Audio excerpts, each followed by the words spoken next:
last topic of your pure maths 1.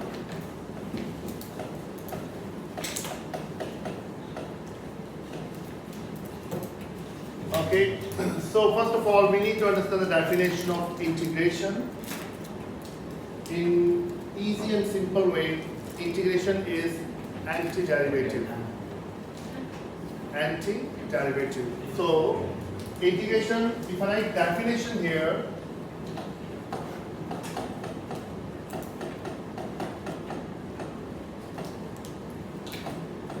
so integration is antiderivative. That's it.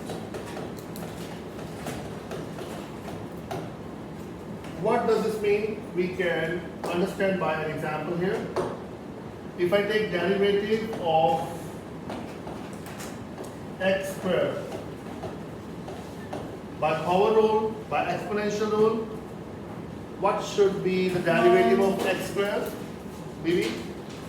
Derivative of x squared will be?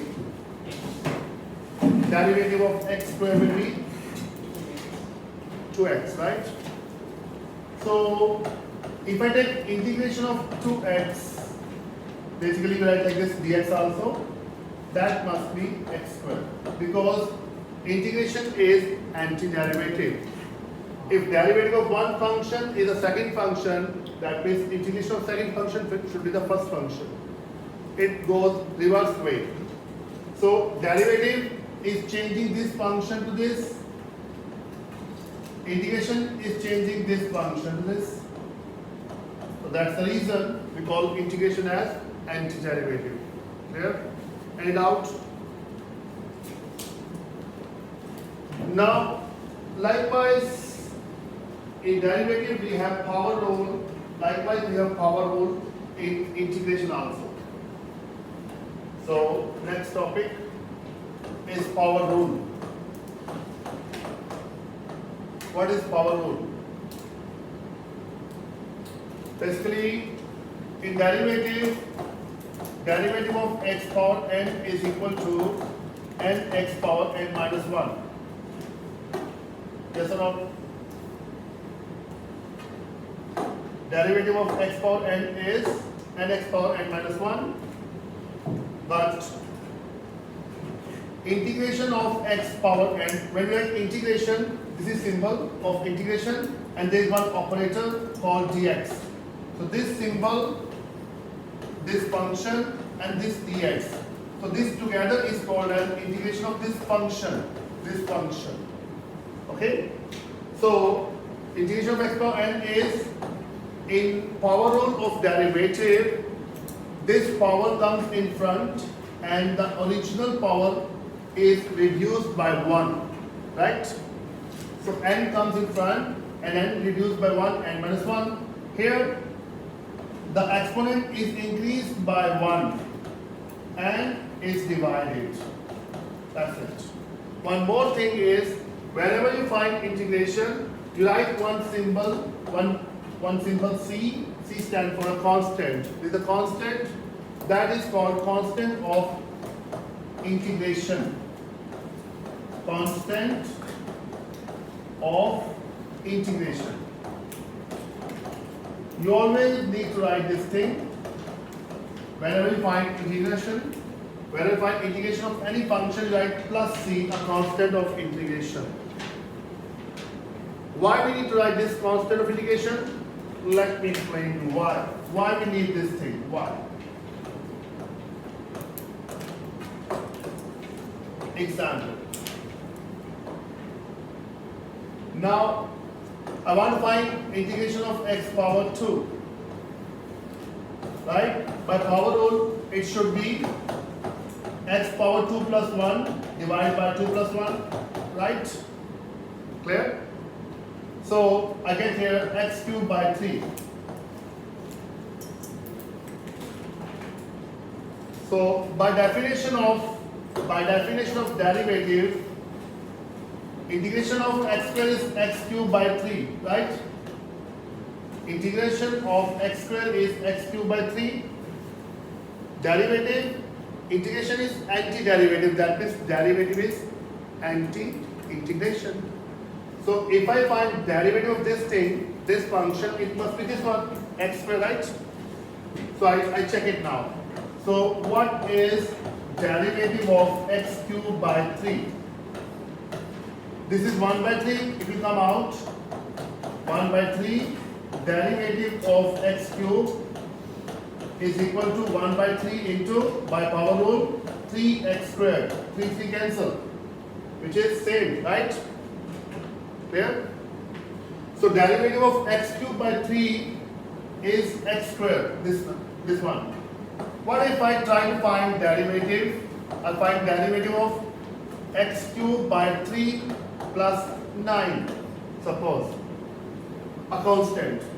So derivative of this thing is 3x squared, 3 cancel, x squared. What is derivative of 9 as a constant? Mark. What is derivative of 9? What is derivative of 9, Pan? Derivative of 9?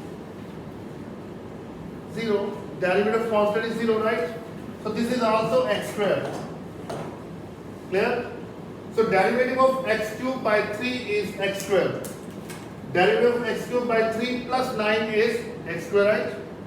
What is derivative of 190 plus? Same. So that's why we write here constant of integration, because when you take derivative of constant is 0, get same function. So this is the standard notation. Whenever you find integration, you write a constant of integration. Reason being, because derivative of that constant is 0. Okay? So this is about integration as antiderivative and power rule. Let's try some questions based upon this.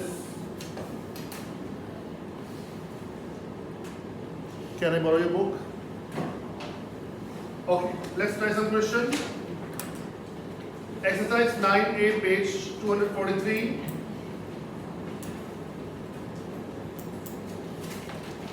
I will solve third question as part. Let's type third question as part, page number 243. Okay. Find y in terms of x. We are given dy dx or ddx of y. Derivative is given to us 5x squared plus 3x plus 1 divided by square root of x.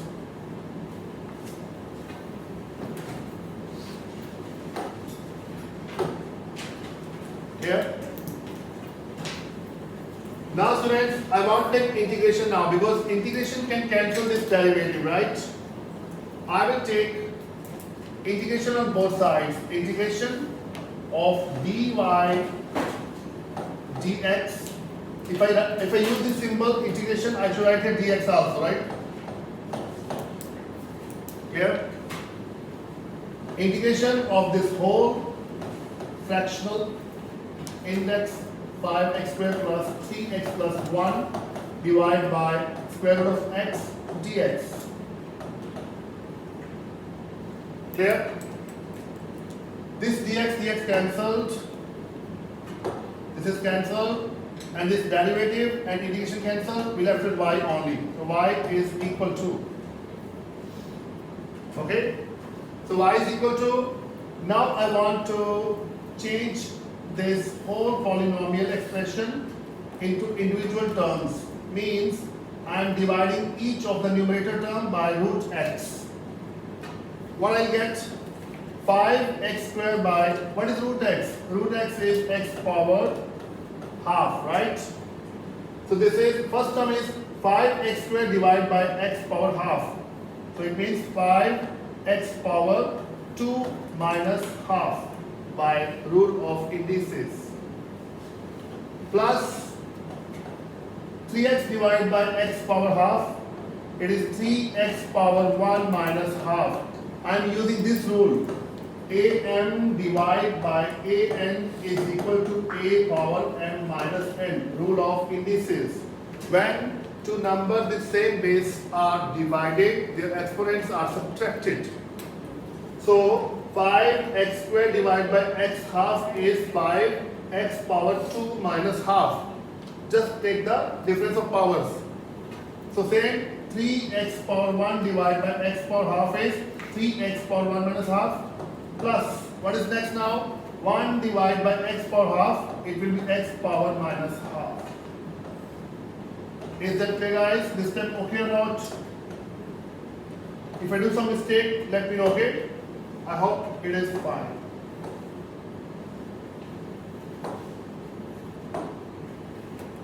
Okay, so what is next step now?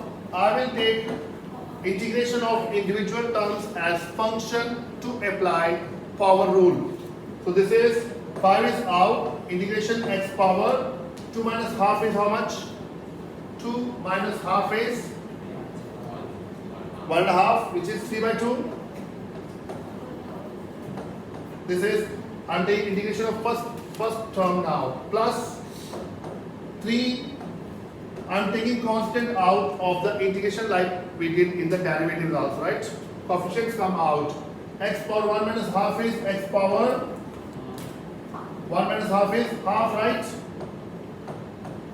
Plus integration of x power minus half dx.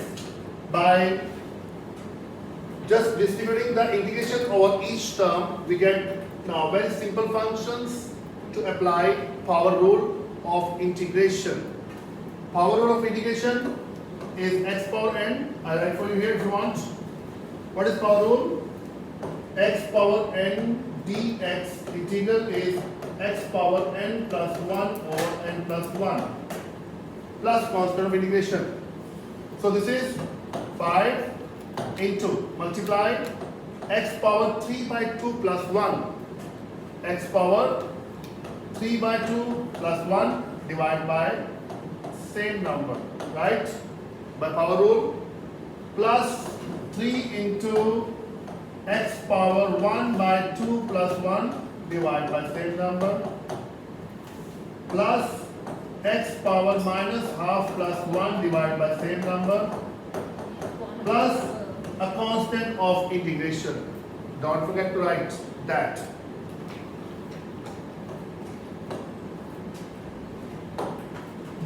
Now just simplification, we get answer. So y is equal to, what is this, guys? This is x power 3 by 2 plus 1 is x power 5 by, so this is 5 by 5 by 2 is 2, right? What is this one? Plus x power half plus 1 is 3 by 2. This is 3 by 3 by 2 is 2. Calculation. Plus x power 1 minus half is half. So this is 1 half, 2 by 1 plus constant of integration. If you further simplify, you can stop answer here, but if you want more calculation, you like calculation, go one step ahead. So this is 2 into x power 5 by 2 is x power 4 plus 1 by 2. X power 4 plus 1 by 2 means it will be x squared root x. This is x power 2 plus 1 by 2 means x root x. And this one is root x.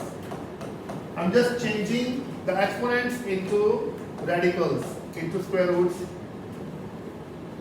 So that's the final answer, guys. That's how we use power rule to find the integration of basic function. The question was, this was derivative of a function and we have to find that function. And that function is here. Derivative is this one. To find the function, we should take antiderivative, which is integration. That's what I did. Right? Derivative of the function is this one.